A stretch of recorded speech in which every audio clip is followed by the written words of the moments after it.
welcome to this panel discussion on integrated electrification and energy plans. And I'm delighted to have you joining this panel and joining the discussion. We will start off with opening remarks from Damilola at SEforALL. Over to you, Damilola. Thank you so much. Thank you, Your Excellency, for joining us, and thank you, a big thank you to my brother Ahmed from Nigeria, which this is, really important that we can go full circle and make sure that what we're doing for SEforALL actually touches the developing countries. And it's really great to have Kate, Adam, Raja here because, the tools that they've created and the work they've done really showcases the importance of why we need integrated energy planning.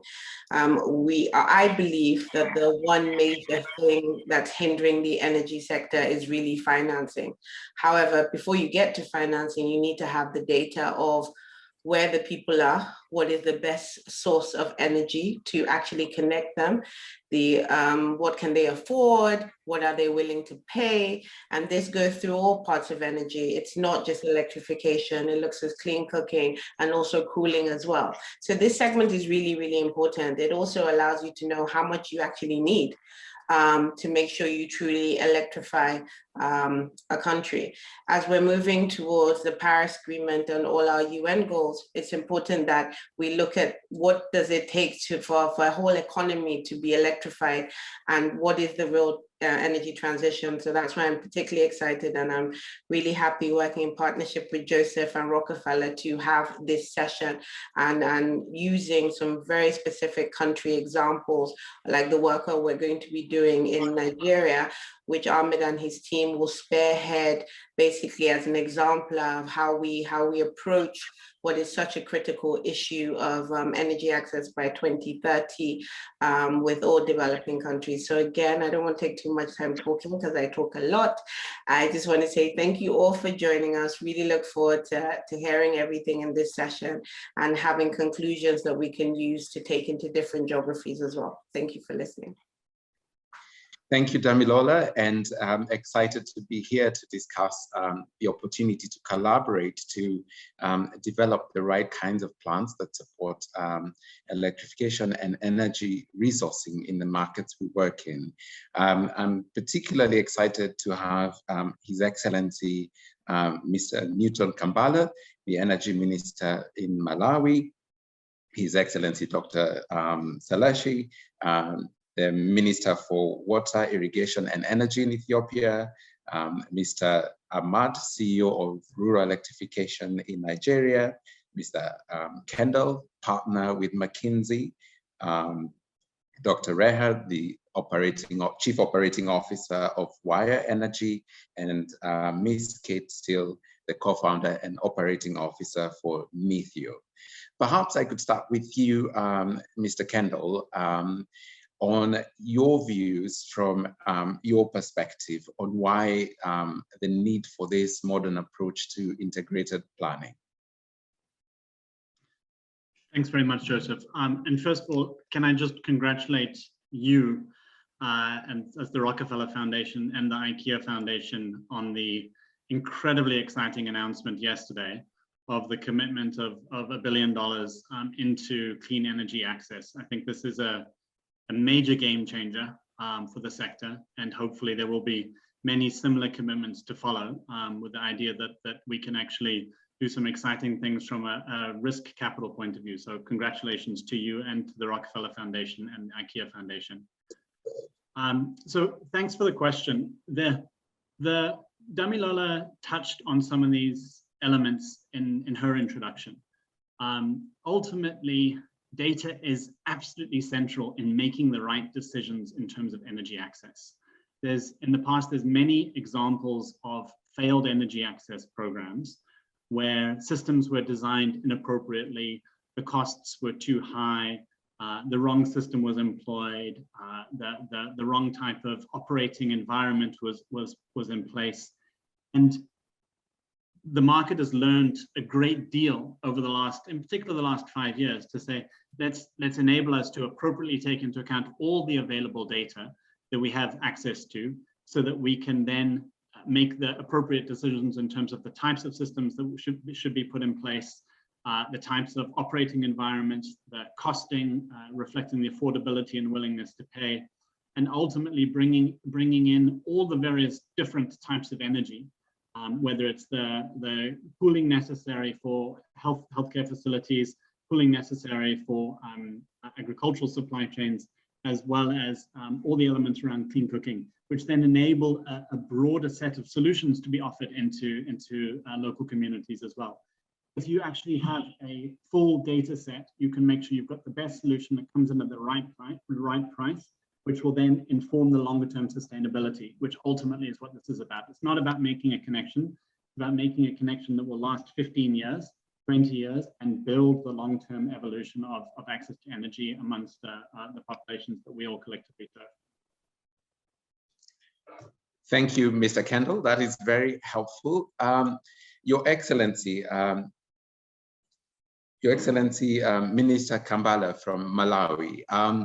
Malawi currently has 11 to 18% electrification. There are challenges with cooking resources and so on. How do you see the need for planning to support advancing electrification? And how do you see that planning enabling private sector participation in the energy system in Malawi? Thank you very much. Sorry, I removed my camera because I actually lost you at some point because of poor connectivity. So I have to talk without a camera.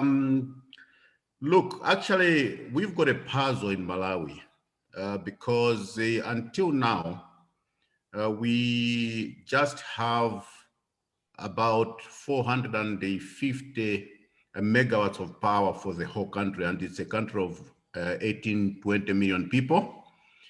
And out of that population, only 11 indeed are connected to the national grid, which is very small. I don't know if there's any country connected that low or even lower than us, but I feel we're the worst in the world. And we need to definitely do enough planning for us to accelerate access to electricity, to try to approach the universal prestige of wanting everybody to get connected to electricity. And I'm very pleased actually to note that some of the members in this meeting were also attending a meeting which I attended yesterday.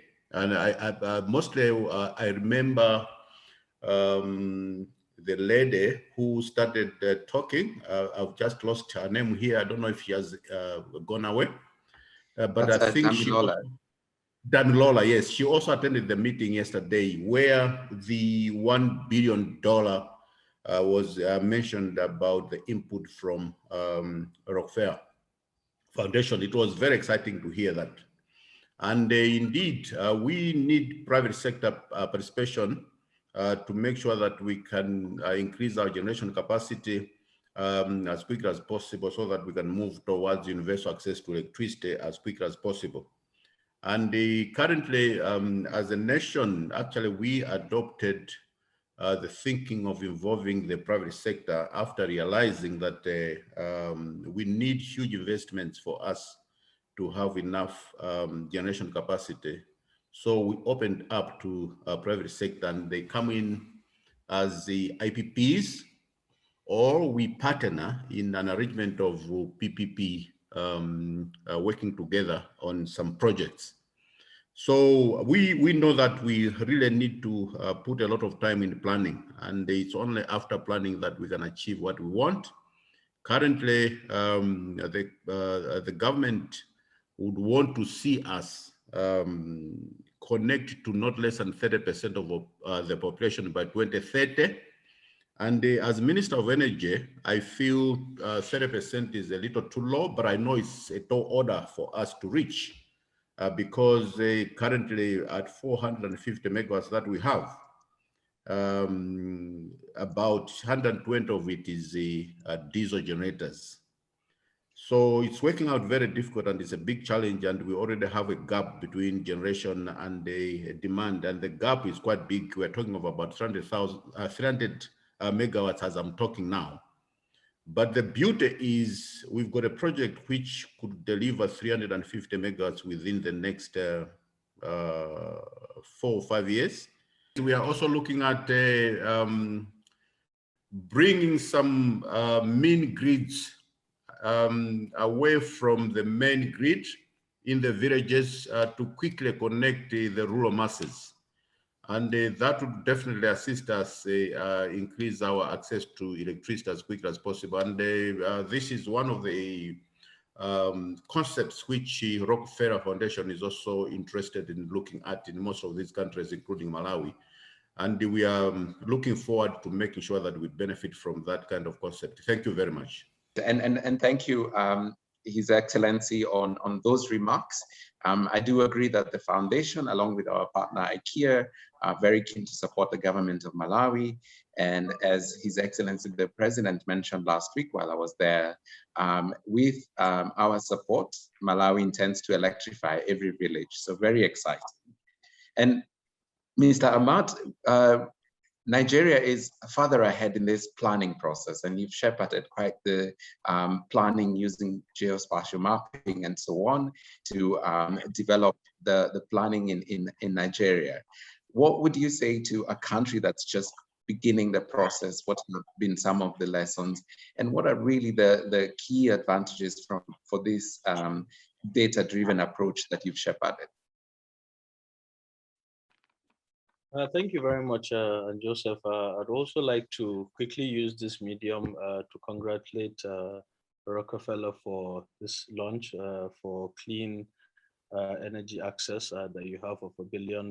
We certainly would be supportive of you in terms of ensuring that we are able to get to the unserved Nigerians as we have them at the moment. So just to pick on from what His Excellency, the Minister from Malawi is touching about, the major challenge really is how long do we have to wait for the on-grid space to make it to the off-grid communities that we have in the country. So typically, this is the major issue that we have in Nigeria. There are tremendous efforts currently being made, of course, to continue to upgrade our infrastructure, to continue to upgrade our on-grid facilities from generation to transmission to distribution. However, there are some people that are in dire need of this power, and unfortunately, as we are at the moment, they might have not been entirely prioritized. So this is where the Rural Electrification Agency comes in to be able to help in getting to these unserved Nigerians as we have them at the moment. And planning in terms of data, I think cannot be overemphasized. Just because, typically you need that sort of plan to even understand where we have these unelectrified Nigerians. So at the moment, I know the narrative is around we have 80 million Nigerians. However, we have currently kicked off an assignment to be able to revalidate this number, to be able to have some boots on the ground to see exactly how we can go about even revalidating to ensure that we are really getting to the unserved Nigerians. So with that, we have been having a lot of efforts, especially even with the SEforALL with Damilola's support, to ensure that we are able to update our data and make sure that it's always up to date. So the part where you touch about the importance of it and how you have to critically use it for the programs that we are rolling out. So currently we have the 5 billion solar home systems program being run as part of the economic sustainability plan. So with that, we had to do this sort of integrated data planning with understanding and mapping out through geospatial where these 7 million Nigerians are. And with the support of SEforALL, we have been able to do this and be able to share this information, especially as the minister mentioned, understanding the willingness to pay and how far away they are from the grid. So that has really helped us in the new approach now that we have in ensuring that we bring in the private sector proponents. Reason being, we fully understand that we are unable to close this gap on our own as government, and we need private sector to come in and bring that particular type of investment. So this informs how the economic sustainability plan was done in terms of ensuring that we provide low interest financing for private sector proponents to come in and be able to manufacture or assemble some of these solar equipments locally. So to your point, this is the kind of data we continue to share to encourage private sector participation so that they are also guided in terms of understanding exactly where and how we should go about electrifying unserved Nigerians. So with that, we also use the same kind of data in our World Bank programs and our AFDB programs that we have with the performance-based grants as we are currently running, where we have subsidies being given to private sector proponents that come in on their own and build mini grids. As the Malawian minister has mentioned, this is one of the ways that we have also seen to be very, very effective in electrifying Nigerians, because as we have the least electricity cost model, we understand that sometimes trying to extend the grid from one area to the other might not just be economical enough. So we do have to look at areas around mini grids, and this is how the data that you provide will help these private proponents to ensure that there are businesses around that thrive and can also afford the electricity that is being developed or that is being constructed for them. Yes. Thank you very much, Ahmad. And again, Nigeria is one of the leading countries in terms of looking at this space.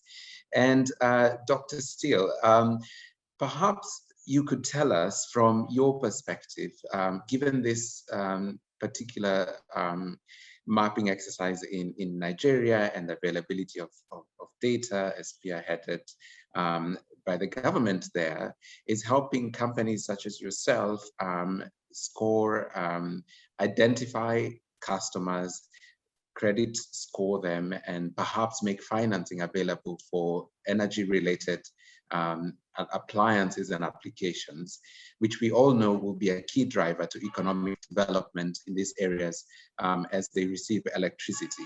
And perhaps as the other members have been from government and known institutions, it would be helpful if you frame your response by first telling us who Nithyo is and what you do, so that your answer will be in that context.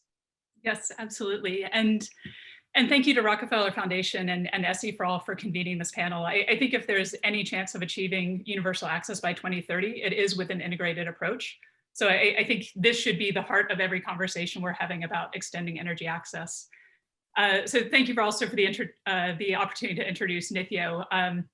Nithyo, really in simplest terms, is trying to unlock financing at scale for energy access by better understanding of household ability to pay. And what we do is we've developed models where we can understand household ability to pay for a finance system or for an energy access solution.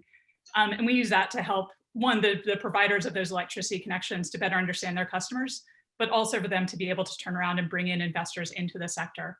And I feel like through this panel, we've been building the layers of how you do an integrated approach, with Adam's identification of the problem and the need for data, and then our esteemed government colleagues talking about the government push that's needed. And I think that is an essential piece of it. But then you need to bring in the practitioners who really have the data and the ability to understand these customers and kind of unlock what's actually possible. So we did do work with the Solar Power Niger program, the 5 million system rollout in Nigeria. What we really looked at was, how do you look at this viability gap? How do you look at what households have ability to pay for compared to what it actually costs to bring those systems to those households? In Nigeria's case, there's a robust market for off-grid systems. So we're really looking at identifying where there were households with ability to pay. In other contexts, we might use that to look at where you would have demand side subsidies that might be needed or other support to the sector, kind of fill that gap and make sure that you can reach truly every household. Because Nithya, we're a private sector company, but we are committed to universal access. So when we talk about credit risk assessment and unlocking financing, yes, part of that is bringing in the private sector. That's absolutely essential. I don't think we get close to universal access without bringing in the private sector, as has been mentioned previously. But that's not going to reach everyone. And so I think you have to have this efficient deployment as well of the public resources, of the grant capital that's needed to reach the households that truly don't have ability to pay. So we really see ourselves as kind of the hub in between that, where we can take in all sorts of forms of capital and then make sure that's used to finance systems for every household. So we use our analytics as a standalone product. We work with a number of stakeholders like the Nigerian government, but then we also use them internally to offer receivables-backed financing to off-grid solar companies, bringing in that private sector and ideally de-risking it for even larger pools of capital. Thank you very much. That is indeed very true, that without private sector, then building on what governments are doing in terms of collecting data and mapping and so on, there will still be a gap towards energy access. And so having the private sector then take it from there is really a good transition. And Dr. Amartya, with WIRE, you have been developing the reference electrification model. Perhaps you could tell us what that is, how it helps governments and private sector understand the opportunities and challenges from a data perspective, and how you see this playing a role in approaching universal electrification. And as with Dr. Steele, perhaps you could also tell us what WIRE or who WIRE is. Thank you, Joseph, for the opportunity to be part of this panel. So WIRE Energy was formed 2 years ago. It's a spin-off from MIT and IIT Comillas University's Universal Energy Access Lab, founded by Professor Ignacio Perez Arriaga and Dr. Rob Stoner. So we have been, as a university research lab, working on the energy access problem for nearly a decade. And I can give you a short story of, I think, where the crux of REM came from. We went to Rwanda primarily to understand the mini-grid sector. And we actually worked with a village to define the mini-grid problem and actually design a mini-grid system for the village. We worked with them for 6 to 8 months, collecting data about demand, collecting all the information regarding if and how far the grid is, talking to the ministries, and finding that the grid is not going to come there for another couple of years. So we actually ended up designing the system and working with a company on the ground to develop the mini-grids on the ground. But what happened a year after, when we came back with the developer, was the grid was going to come there in the next 6 months. So this was the challenge that we faced and we saw on the ground, where there is a disconnect between these two sectors of electrification, as we say, like the grid extension and the off-grid systems. And the model that is developed within the Universal Energy Access Lab and that is commercialized with WIRE Energy now, the reference electrification model, is at the core primarily to understand the least cost option and the optimal technical solution for electrifying all the non-electrified population to achieve universal access by 2030 for all the countries. Currently, we have done multiple electrification plans, developed the national plans for various countries. And at the core of it, the software that we have developed, the idea is to really understand on the geospatial basis where it is, where the unelectrified population is, and what the demand for the population is, what the supply side is. So it's really an integrated approach at the core to do this electrification planning.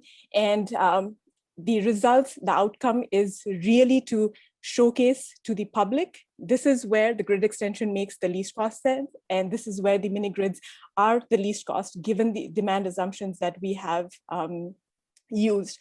So in the case of Rwanda, we actually in 2017, 2018, we ended up developing the National Electrification Plan to achieve universal access by 2024. And that is actually one of the success stories that I see of implementation of such a plan on the country, on the national level, where now that result is publicly available. So that it's transparency that such kind of plan provides on the ground for private sectors to come in and really de-risk, saying that this is where the grid is going. And this is where the plan says the government has made the plan of these are the areas for off-grid systems. So this is where the private sector can really have a market opportunity. So at the core of it, that's what we are providing. And in terms of implementation on the ground, one of the key things that I do believe is necessary for a success of the integrated energy plan is the coordinated effort that we have in creating such a plan. So understanding all the key stakeholders, important stakeholders that make up the ecosystem for energy, for the electricity infrastructure. Depending on the country's structure, many times it is the public sector that plays the key role, but also understanding, depending on how big the off-grid market is. For a case and example, in Nigeria, where there is a robust off-grid sector, they have to be taken into account in terms of electrifying the population, the non-electrified population. So the transparency that such kind of national plan can provide both to the government and the private sector is what we bring to the table. And one of the things adding on to this aspect of integrated approach is, I think, conventionally, traditionally, what was done for the planning was more a top-down approach coming from the supply side. What is the generation available? What are the resources? And then designing the transmission and followed with distribution network and joining down to the customers. But what we have taken, and I think many of the GIS approaches, these kind of integrated approaches, is also understanding what is the demand on the ground. The demand on the ground would not be uniform everywhere. Understanding what the rural demand is, what the productive demand is, which is now becoming a critical aspect for really flourishing the financial viability of these off-grid systems. So taking that into account as an input to the model is critical. Taking into account what are the operating restrictions of a mini-grid operators or the off-grid operators, taking that into model, so that really when the model says this is the least cost viable option, it is the one that is actually going to be implemented on the ground. And things that entities like NITIO is doing, bringing the financial viability is, I think, this aspect of ability to pay and willingness to pay, which really makes any system that's going to be implemented on the ground financially viable and a long-term solution, rather than a band-aid solution, which with some subsidies can be operated for a few years, but then would not be operational, would not be sustainable in a long term. So it is really critical to add those aspects into the planning concept as well. Thank you. Thank you very much. I completely agree on the need for an integrated approach, and then the need to make sure that it's actually actionable and executed on the ground. And that leads me to you, Your Excellency, Minister Kambale. So partners such as ourselves and others can support a government to develop plans. In fact, there are plenty of integrated resource plans across the continent, but it still remains a challenge executing on them. And a lot of them end up collecting dust in offices. From your perspective, how can we support governments, or what do governments need in order to take this new approach, this data-driven approach to planning, to looking at both the supply as well as the demand side and the optimal costing to implementation?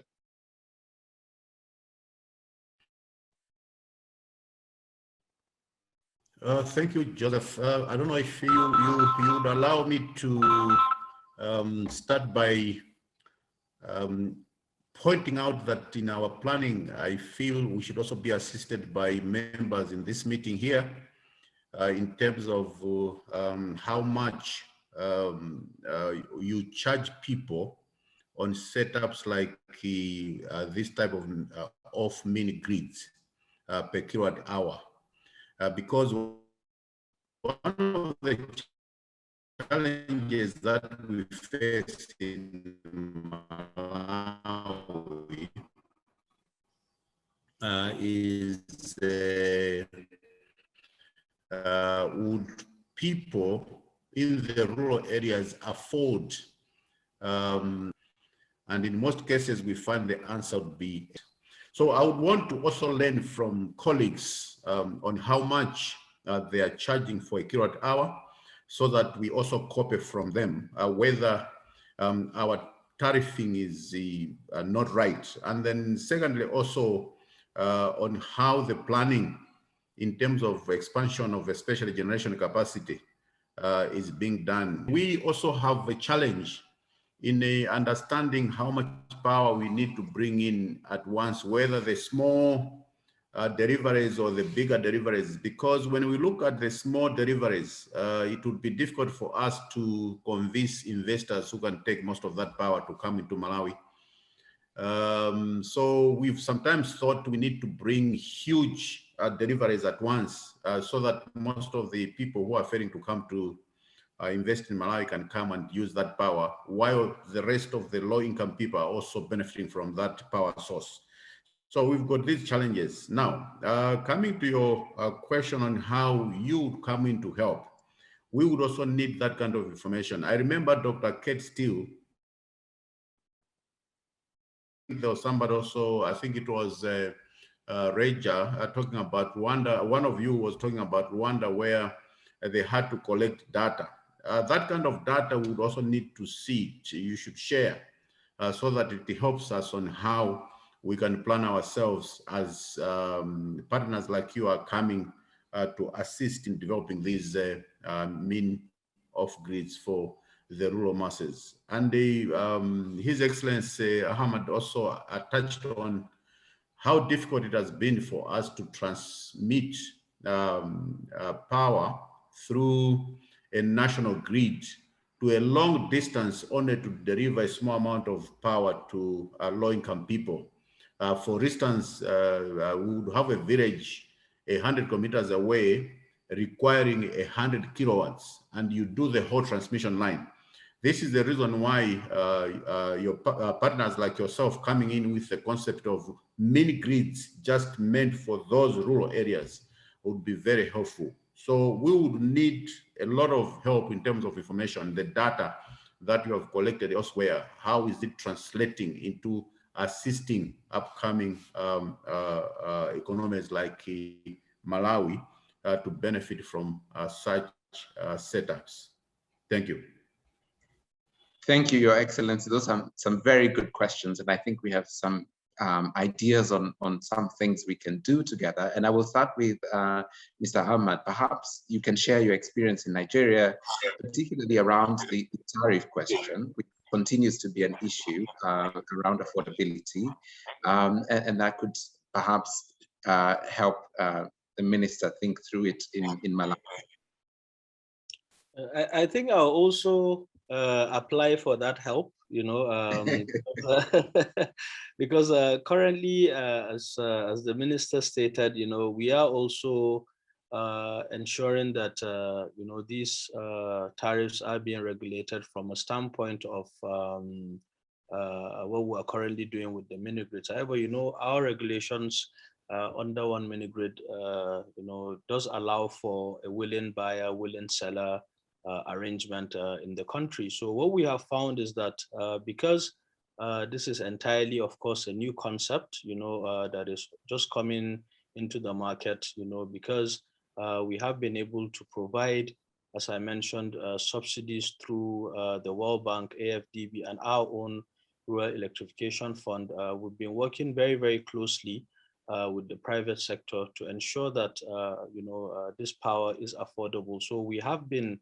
putting down some techniques, you know, for instance, you know, the developers have come up with some very innovative ways of trying to see if they can do some kind of bulk or bundled approach to the tariff. So for instance, if as a homeowner, you know that you only put on your bulbs and you have a fan on for a certain number of time, you can buy a bundle of power for the month, and you'll be charged that amount every month, which helps in terms of the affordability of the power. So to try and come to your question, though, you know, it's very difficult for me to give you one particular amount because it actually ranges. Some we have seen figures under definitely 100 naira per kilowatt hour, but I think that's how the most that we have currently seen, or just over that amount. However, as I said, across all our programs, because it's a private sector driven initiative, there has to be a very deliberate conversation around how we would ensure that we are encouraging the private sector to come in, but at the same time, we're looking at their business plans. We're looking at ensuring that they are also not trying to leave the transaction and cash out early. So we stretch, the payments that they're making over a longer period of time to see how we can regulate and come down with that tariff. But it's a typical situation where you have to allow some things to happen and see how you can continue to improve them with time. Just because it's very difficult for you to also now stop the private sector from making these investments because you haven't been able to nail down on a particular tariff that you're after. So this is actually the work that we're currently doing across all our programs within the NEP and the REF. But one interesting concept as well that has helped us is also the integrated mini-grid approach, which encourages us to use existing infrastructure from the discos, and we can now have a joint agreement between the developers and the discos where that electricity can be distributed, which essentially means you have a lower amount in terms of what you have paid for the infrastructure. And another thing we've also tried to see is how we can also continue to achieve economies of scale, to see how we can ensure that we give private sector an opportunity to have ownership of a bunch of mini grids, so that they can able to buy things in bulk and see how we can achieve that economies of scale to help bring the tariff. A last thing that I want to add on there is that we've also seen that consumption at the rural areas is also very, very low. So in terms of how they model with the tariffs, you can see that if there's a low consumption as well, they are able to pay for just what they have been able to consume. So these are some of the things we've put down. So I would put my hand up and say we are not where we want to be yet with the tariffs, but we're constantly putting down measures so that we can lower that as we continue to be cautious of trying to also grow the renewable energy market. Thank you, Mr. Ahmad, and I really appreciate the pragmatic approach to the sector by both balancing the need for affordability as well as cost reflection so that the sector is sustainable. Mr. Kendall, you lead McKinsey's practice on the continent on energy. What are some of the best practices you're seeing around tariffs, from affordability versus cost reflectiveness to support the sector growth, and also to His Excellency's question on how do you attract investors in the sector? Most investors need a certain minimum project or investment size to enter a new country, and yet in the mini-grid space, each unit might be a couple of $100,000, which doesn't lend itself to a lot of investors. What are you seeing on the market? What can we learn from the continent?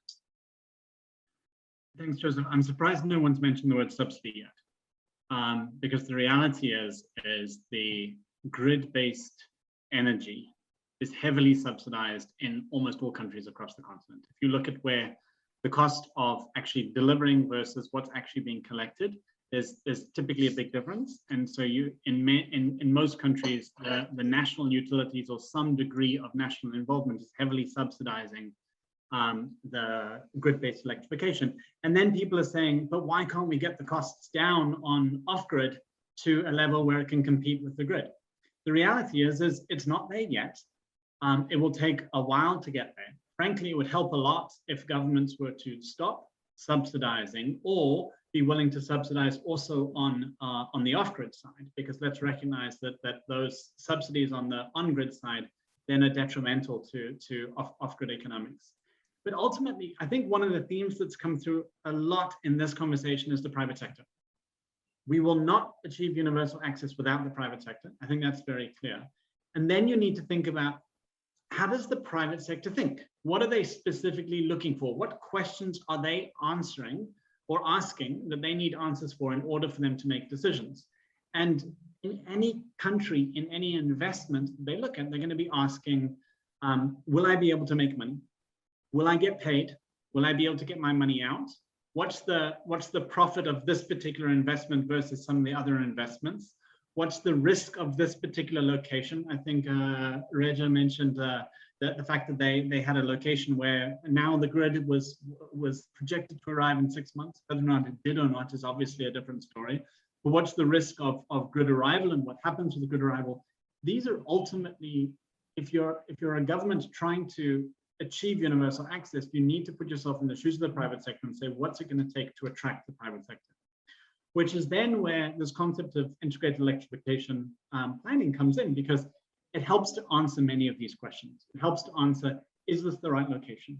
Is this the right solution, given the level of affordability that this particular community has?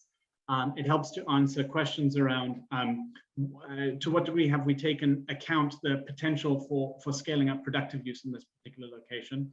To what degree is there opportunity for other types of sales in this particular location as well? I also really like what Kate was talking about in terms of the credit profile, because one of the first comments that came in the chat was a comment around the fact that the DFIs aren't taking the risk to actually provide some of this debt. And they're not taking the risk because in some cases, they don't necessarily know what the risk is. And some of the work that Kate's doing with Nithyo is really getting to the heart of this and saying they can analyze a set of communities and really put real numbers, financeable numbers around what the real credit risk of this solution in this community at this particular time is. And so if you have an integrated electrification planning model that then helps to make sure that you're bringing the right solution to the right communities that have the right level of affordability. You couple that with answering the questions that Nithyo and Kate's able to answer from a credit perspective in terms of who are the good credit risks and who are not the good credit risks. And then you couple that with the ability, and forgive me to harp on this, Joseph, but the type of risk capital that something like Rockefeller and IKEA can now bring, and say that they're more willing to take more interesting types of risks than the more traditional DFI environment. That creates a really exciting group or an environment for investability. Now, unfortunately, it requires a bunch of these things coming together at the same time. So if you've only got one, it is that much more difficult. And that then requires the leadership from the government to say, we are going to develop this integrated planning profile. We're going to support the introduction of appropriate tariff levels. And let's be clear that in the beginning, tariff for off-grid will be higher, but people are not buying candles or burning kerosene and thinking of it on a dollars per kilowatt hour basis. They're thinking of it on how much am I spending each day on energy? And if I were to spend that same amount on an alternate source of energy, am I comfortable doing that? And so if governments can get comfortable with the fact that it's not $1 per kilowatt hour, but I'm spending X shillings per day or whatever the currency is, X naira per day, and I can then shift that spend over to a cleaner energy source which provides a broader set of access. That then gets the private sector excited and helps them to make these decisions in terms of where and how they will invest.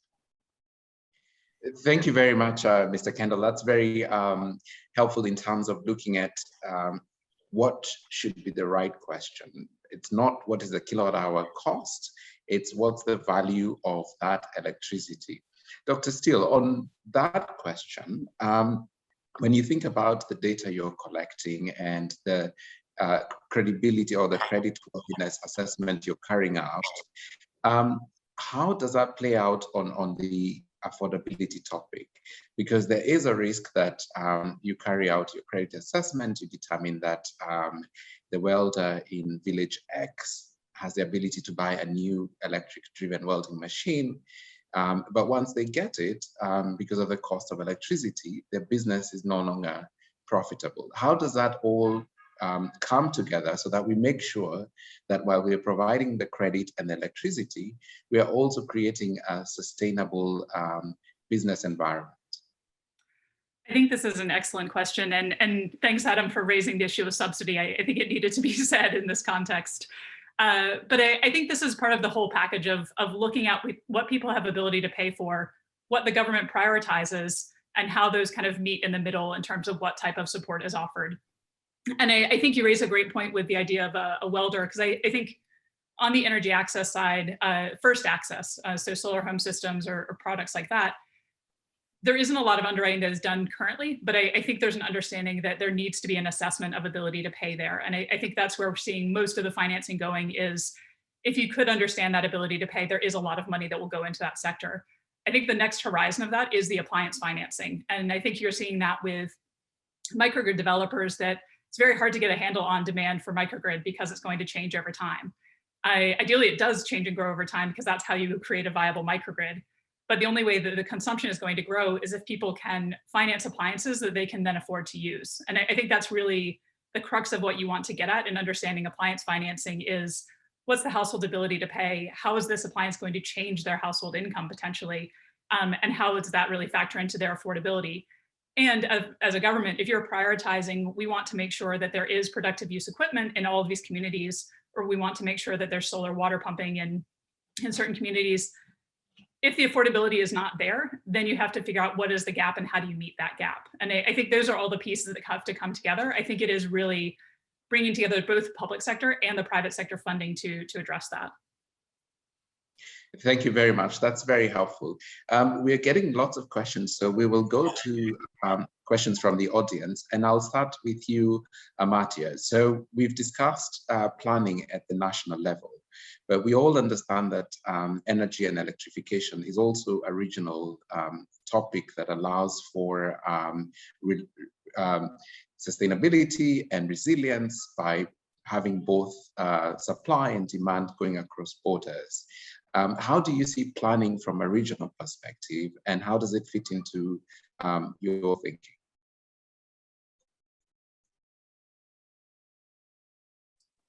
Thank you for the question, Joseph. I think that is the next level that we are on the research aspect working within our modeling projects as well. And this goes to this larger aspect that the electricity sector is an ecosystem. So it's not just on the consumer side, or it's not just on the generation. So there is a network, and that network does cross boundaries of the countries. In a very recent project that we did in Gambia, where it was the study of not just the distribution network and the off-grid systems, but all the way generation, transmission, and the regional import-export of electricity and energy from neighboring countries. So in that regards, I think for the integrated approach on a larger scale, that is something that we can easily take into account for what the neighboring countries and what you mentioned, potential of power pool agreements, taking that into account, where the generation source is coming from. In this day and age, it's not necessarily that the country needs to have the entire generation within their borders. So if there is possibility of importing power from the neighbors, what does that transmission line network looks like? How does that translate into a distribution network expansion? And that obviously does help in regards of the grid extension. But again, there are places that there is off-grid sector still could be a viable solution. So taking into context from that perspective, the generation coming from outside the border is how I see currently the integrated energy plan can take into account the regional access of energy as well. Thank you. Great, thank you very much. And another question comes in on Your Excellency, Minister Kambale. The last time I saw you in Malawi, you mentioned that due to deforestation, some households go to bed hungry, not because they don't have food, but because they don't have fuel to cook. Having had the discussion on data and planning and looking at cooking, either from an electricity perspective or from an LPG perspective, how do you think the integration of cooking into planning could be useful to a country like Malawi, where the need is so great?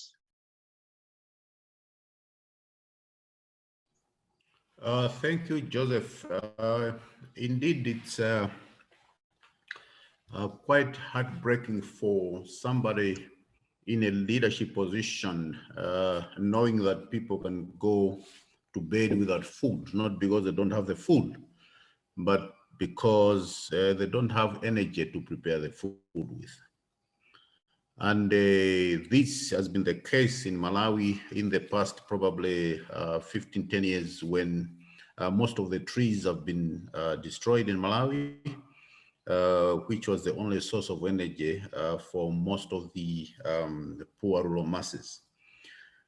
And because of that, government is working very hard to make sure that these people are not neglected. We need to find means to give them alternative energy for cooking and heating as well, because winter can also be very hostile, very cold, and these people also need energy for heating. Yeah, currently we are indeed trying to plan along the lines you were just mentioning, that we also need to bring in the use of LPG. But the same problem comes into play where most of these rural poor people don't have disposable income. And for them to invest in gas equipment, it becomes a big puzzle. And because of that, government is looking at how we can bring in a project to buy the equipment for them. And probably look at what I've heard, which I've not seen. I'm an engineer, but I've not yet seen that there are some intelligent meters which can be used on the gas cylinders, where you can buy some tokens for a very minimal amount of gas that can be released from the gas cylinder for some immediate availability for them to cook a small meal. So we are planning all that kind of interventions, and we are also planning to actually make a trip to see where such projects are being done. And Adam mentioned that most of these projects would need subsidizing, like when he was talking about mini grids. And indeed, government is ready to look at subsidizing some of these alternative energy sources for the poor masses. And we are working on the same currently, and we are actually talking to the Treasury to consider including a small amount of money as a seed for this kind of projects, so that we can help people who go to bed without food because they don't have energy to cook. Thank you. Thank you, Your Excellency. This is a pretty important topic, and one perhaps that we should spend a minute on. Do panelists have experience looking at this area? Any reactions from the remarks or the question on cooking? Yeah, Mr. Ahmad, please go ahead. Yeah, I'll quickly jump in to also provide a bit of context from the Nigerian perspective. And I think, as the Minister Kambala mentioned, it's quite unfortunate that there are situations where deforestation is, is causing some people not to be able to find energy for cooking, and we do experience part of that in Nigeria as well. But before I go into that, I know there was a conversation that happened earlier, and I'm happy that you mentioned it. How do we continue to ensure that there is that balance in terms of commercial viability and also the affordability of the electricity? So this is why our own approach. We've been fortunate enough to have some funding, as I mentioned, through the World Bank and the AFDB and our own Rural Electrification Fund to provide some of these subsidies. But the subsidies are also not a silver spoon, because even with the subsidies, you have to deliberately work with the private sector, because sometimes even the subsidies might not seem enough, so you still have to be able to regulate exactly how, those tariffs are being charged. So back to the cooking question, for us in Nigeria, I think part of the challenge I see, and this is purely from a personal perspective, is that I think there needs to be a lot of advocacy in not using firewood for cooking and to migrate into cooking through gas or electricity. But sometimes there's a cultural problem, you know, because I think there's a taste in how the food is cooked with firewood as opposed to how it's being cooked. And I can see Joseph nodding his head, you know, because there are certain barbecues that might taste better if they were being cooked with firewood. So I think essentially there has to be that conversation, you know, that look, you know, this is what is causing the harm to the environment. This is a health hazard, you know. These are all the effects of cooking with firewood, for instance, and this is the need to migrate this to. So for me, I think not just providing the resources, but I think there has to be an active sensitization in changing people's mindset about firewood, because you know, if you look at the statistics, I don't have them off heart, but then I know that it's incredibly harmful to the health in terms of the cooking with firewood. And really, there has to be a deliberate effort to see how we can guide, you know, people to move away from cooking with firewood, because it's interesting that it's not even just a problem in the rural areas, even in the urban areas. I know, for instance, in Nigeria, you can find people who have access to gas, who have access to electricity, but if you go behind their house, they can still set up firewood and still decide to cook sometimes with firewood. So I think a lot of effort has to go into that advocacy and sensitization of how harmful it is to yourself and how harmful is it to your environment, just so that we can have that paradigm shift. Thank you very much for that intervention. And indeed, there's nothing like a sweet potato roasted on an open fire. My grandmother was fabulous at making those. Kate, when we think about cooking and the challenges therein, perhaps you could tell us about your views, what you're seeing at Nithio, and maybe a question around innovation that could drive modern ways of cooking while retaining the flavor. I don't know if I can guarantee this. That would be some innovation. No, I think this goes back to even long before Nithio. I did some work on what we called integrated rural energy utilities in 2007, 2008. And we were looking at, we didn't have anywhere close to the data on customers that exists now. So it was primarily from the supply side, but it was looking at basically combining off-grid solar and gas supply chains in order to reach households with both energy needs. And I think if you fast forward to where we are now with the data availability we have and the models that Nithio provides, what we really can do is look at, we're not specific to off-grid solar in terms of what we can do. We've already talked about mini grids and even grid extension kind of falling under the same idea of being able to assess ability to pay. Clean cooking is another asset that you can finance. And I think Nithio's models really apply the exact same way they would to clean cooking as they would to off-grid solar or even farming inputs or really anything that's going to improve improve our progress towards the Sustainable Development Goals. So I think where we see the innovation is on the bankability of the distributors. I think there's a lot of work to be done to get clean cooking to the point that a lot of the off-grid solar is now, and making sure that there's that viability for the companies. I think there are a lot of innovations, as mentioned previously, of being able to kind of do pay-as-you-go gas and be able to collateralize potentially the financing that way with being able to turn the gas on and off. So I think there's a lot of opportunity. I think there's a lot more interest going into clean cooking now, which is fantastic. But I think coming back to the point of integrated energy access or integrated energy planning, for me, that's really just a comprehensive approach to all the energy needs of the country. And so you can roll clean cooking into that. And it's the same approach of looking at what are the needs, who has ability to pay, how do we reach those people with the right tools, and then making sure that you have both the public support and the private financing going into to extend to that.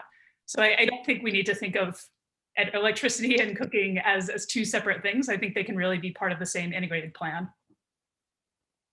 Thank you very much for that. One other question is around the ability to take this data, apply it across the different sectors, mini-grid, utility, cooking, and so on. Dr. Amatia, in your experience, who's the best custodian of this? Is it the ministry? Is it the Rural Electrification Agency? How do we make sure that this is hosted in a location where it serves all the stakeholders? Thank you, Joseph. I think that that's a great question that really gets to the crux of implementation. So how does the implementation actually happen? Make sure the plan is not just shelved, like it's a good study. And I think for different countries, it might be a different answer. But in our experience of all the models and plans that we have created, again, because it's the national plan that we are talking about, the main stakeholders that we have engaged with for the development of the plan and the implementation has been on the public side, at least from our experience. And one thing I would like to iterate here, emphasize here again, is what Mr. Ahmad from REA had said very early on, is it's not just important to do the plan once and have the data once. This is an evolving system. The electrification needs are going to grow, the customers are going to go, the infrastructure is going to change. So for the plan development, all this data is collected once, and then we run the model and give you the plan. But our idea, and I think the enforcement is, this needs to be updated. So in order to make sure that the system is behaving, or there might be some changes a couple of years down the road. So there needs to be, I think the need is definitely there for somebody to be the custodian of the data set and making sure that it's updated, so that in the next turn of event, when we need to do just in terms of running the plan, running the model again to see if the plan is working as it is, it will be an easy process rather than the first time event. In Rwanda, the Ministry of Infrastructure was that stakeholder who was responsible for all the data. And there is a planning commission inside it that had the GIS ability and functionalities that is taking forward the engagement of updating the information. So that is actually one thing in terms of a very near-term requirement for, I think, all the countries in order to achieve access is, I think what His Excellency Minister from Malawi said is, how do we collect this data? Many of the countries don't know what data needs to be collected and how it is collected. So that's an important information to forward in regards to what is the data that needs to be collected, how it needs to be updated once that is there. And right now, I would say, like, digitize that information as much as possible. That makes then easy use of these computer-aided models to run the models and give the plan. So digitizing that information and making sure that it's updated is critical. Because of the scale and the amount of information, the privacy, all of that, right now, I think in most of the countries that we have dealt with, public sector is again, in the ministry level, is probably the right key person or player to make sure that data is available. So when the private sector comes in, knocking at the door, so where should I build the mini grids? There is an answer right there, easily available. Our experience has been still on the top level from the public sector, from the government side. Thank you. Thank you very much for that. And then Mr. Ahmad and Your Excellency Minister Kambala, one of the emerging opportunities as we develop these integrated plans is also to integrate the implementation, where both grid and mini grids are working together. So in the case of Nigeria, for example, there's what we're calling undergrid. And in a place like Uganda, we are looking at Utilities 2.0, where the foundation is piloting an integrated approach between the two. How do you see that playing out? Is there appetite for collaboration? Are they in competition? What can governments do to encourage synergies within those two sectors to make sure that we're leveraging on each other's strengths. Thank you very much, Joseph. And I think I touched a bit on that earlier on.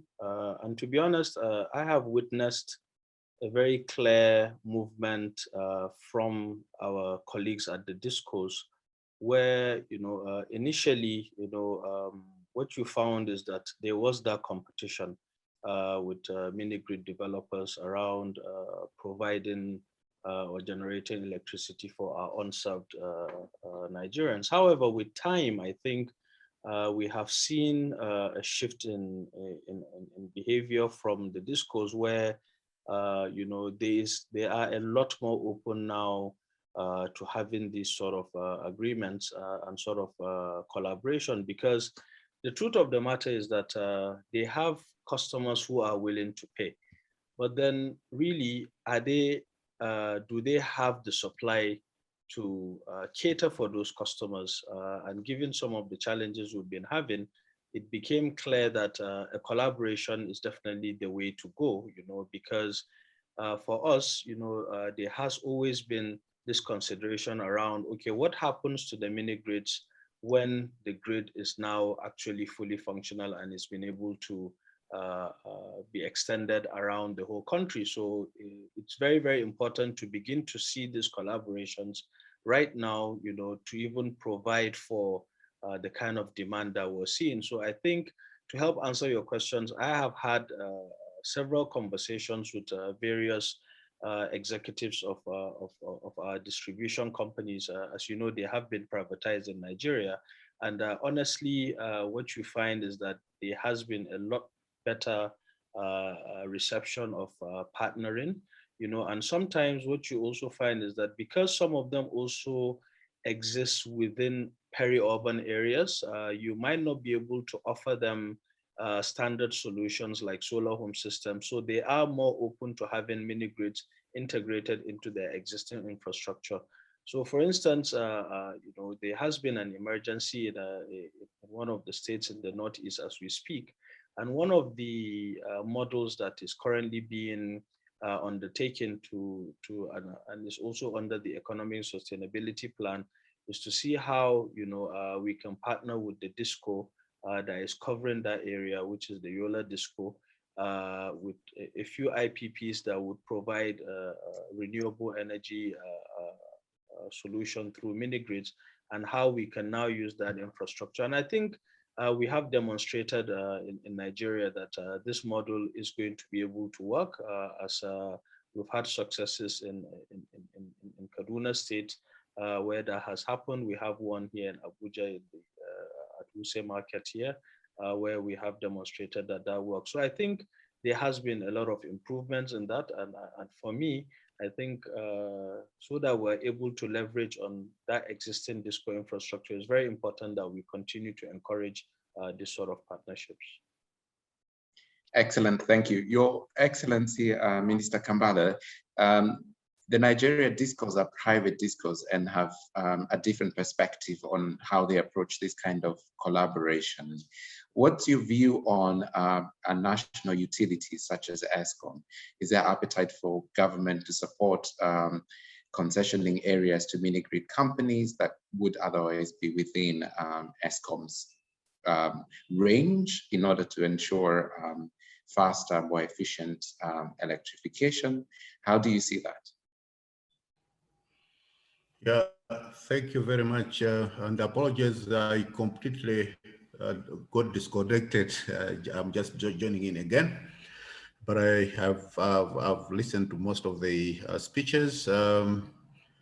Look, currently ESCOM would be very pleased if most of these initiatives of mini grids came into play, because that's where ESCOM loses most of its money by supplying people who would need some subsidy. They would be very protective where the mini grid is targeting a commercial customer who is giving them money. But the rural poor masses, ESCOM would be very supportive if that kind of initiatives happened in Malawi, because you are actually solving one of their headaches.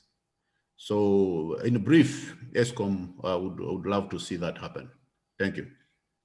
And if their regulation changes, for example, a lot of national utilities have a monopoly. If that's a requirement, is there appetite with Parliament, with government to change those regulations?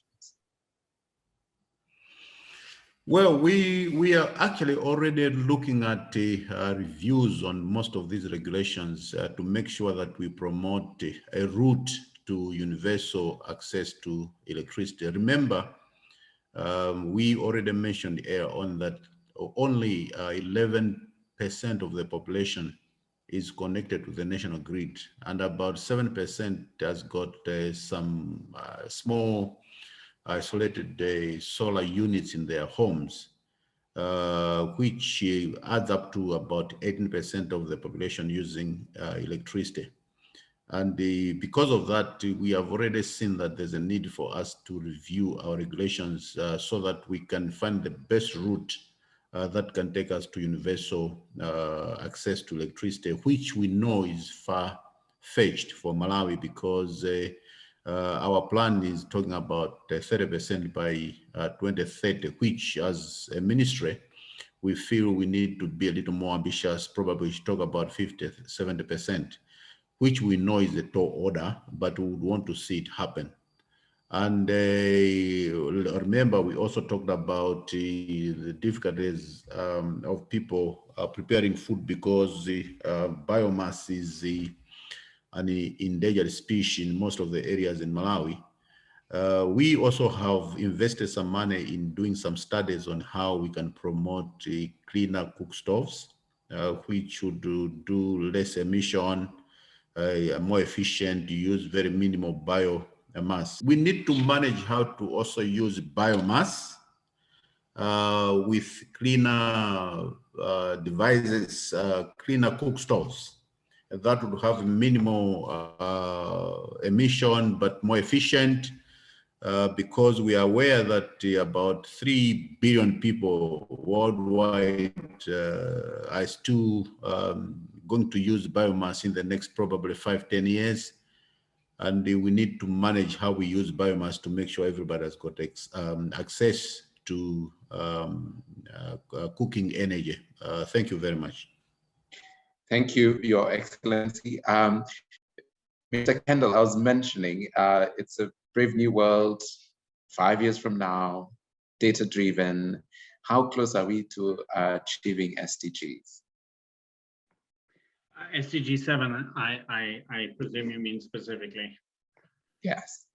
I mean, 5 years from now, we'll still be far off. And I think the reality is even 9 years from now, which is when we're hoping to get there, we will, the likelihood of us achieving SDG 7 by 2030 is not high. Let's be honest and transparent about that. I think for me, it's a question of how fast we will be moving towards it, and whether or not we are seeing momentum and shift across all the countries that we need to. It's funny, if you look at the tracking SDG 7 data that comes out over the last few years, you see this amazing trajectory, which you could say is very positive. And if we keep on that trajectory, we'll get there. But the reality is that trajectory is driven by 2 or 3 countries. And once India hits 0 in terms of unelectrified population, that trajectory will slow down dramatically. And so we now need to get the next set of countries with large unelectrified populations, the Nigerias, Ethiopias, DRCs of the world, to then start and drive on that trajectory as well. 5 years from now, hopefully we will see very positive momentum.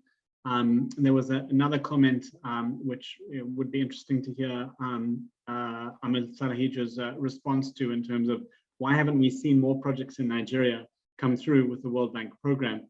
My view, the reality is there's a huge amount of work that's been put in place to get those projects moving. And we're now starting to get to that tipping point where they're starting to actually get confirmed and scale up.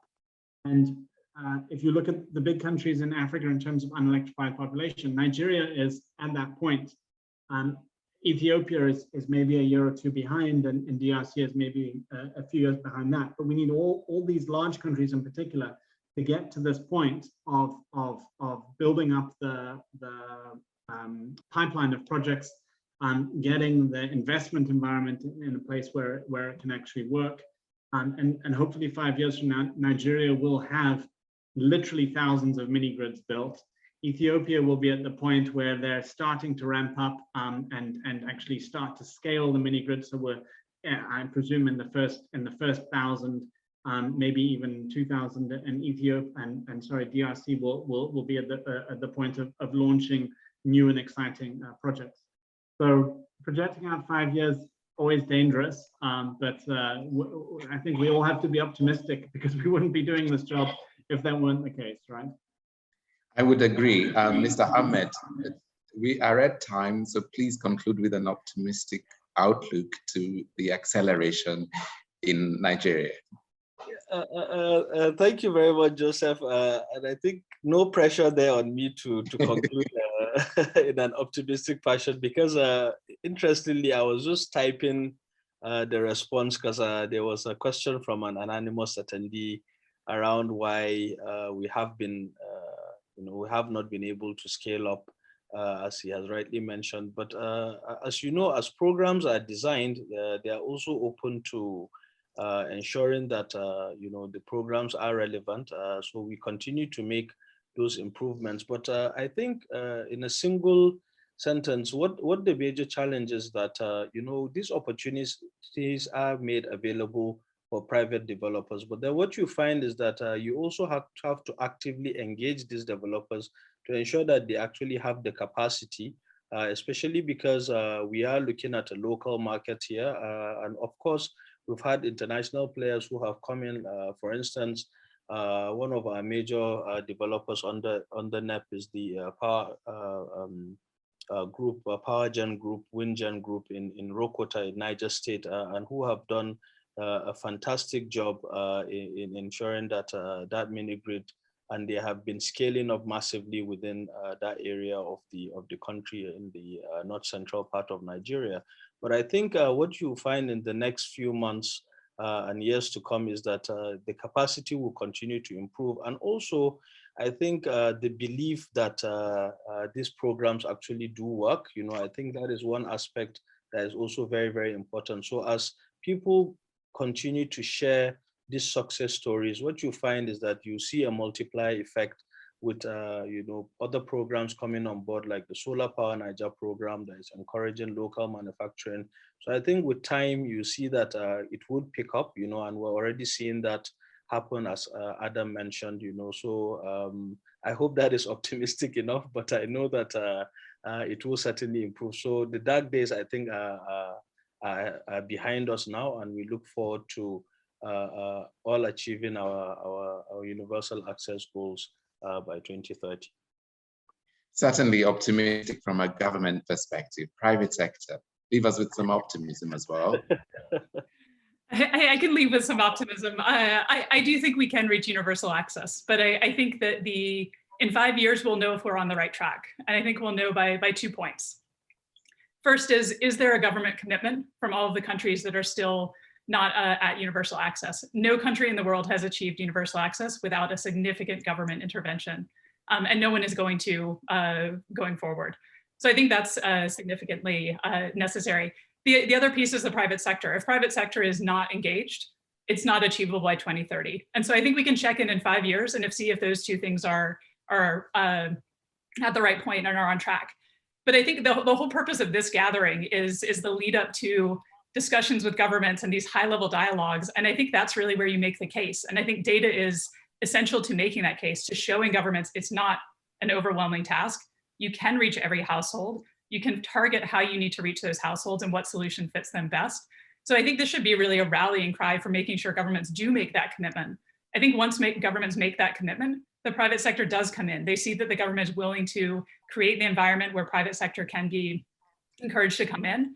We see that there's the data-driven approach that can bring in the private sector as well. So I think there's a lot of optimism right now. I think some of it is coming off of Rockefeller Foundation and IKEA Foundation's fantastic announcement this week.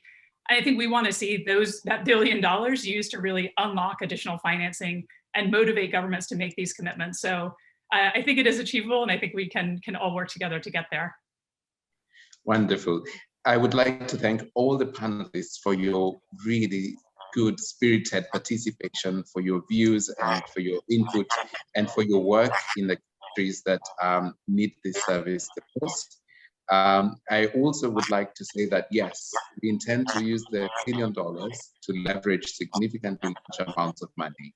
And with that, I thank you all for your time, and I look forward to further deliberations. And I'll conclude by thanking Sustainable Energy for All, Damilola and her team for bringing us together here and for providing platforms that are allowing us to bring government, private sector, and foundations such as ourselves to address this very important challenge.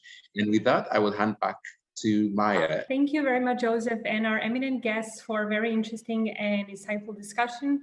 On behalf of SEforALL and the Rockefeller Foundation, I would like to thank all the panelists, our great moderator, and the participants who joined us today at this side event, despite the very busy schedule and the fact it's already night for some of you. I hope that everyone who joined us today have gained some valuable knowledge and insights from the presentations and discussions by our distinguished speakers.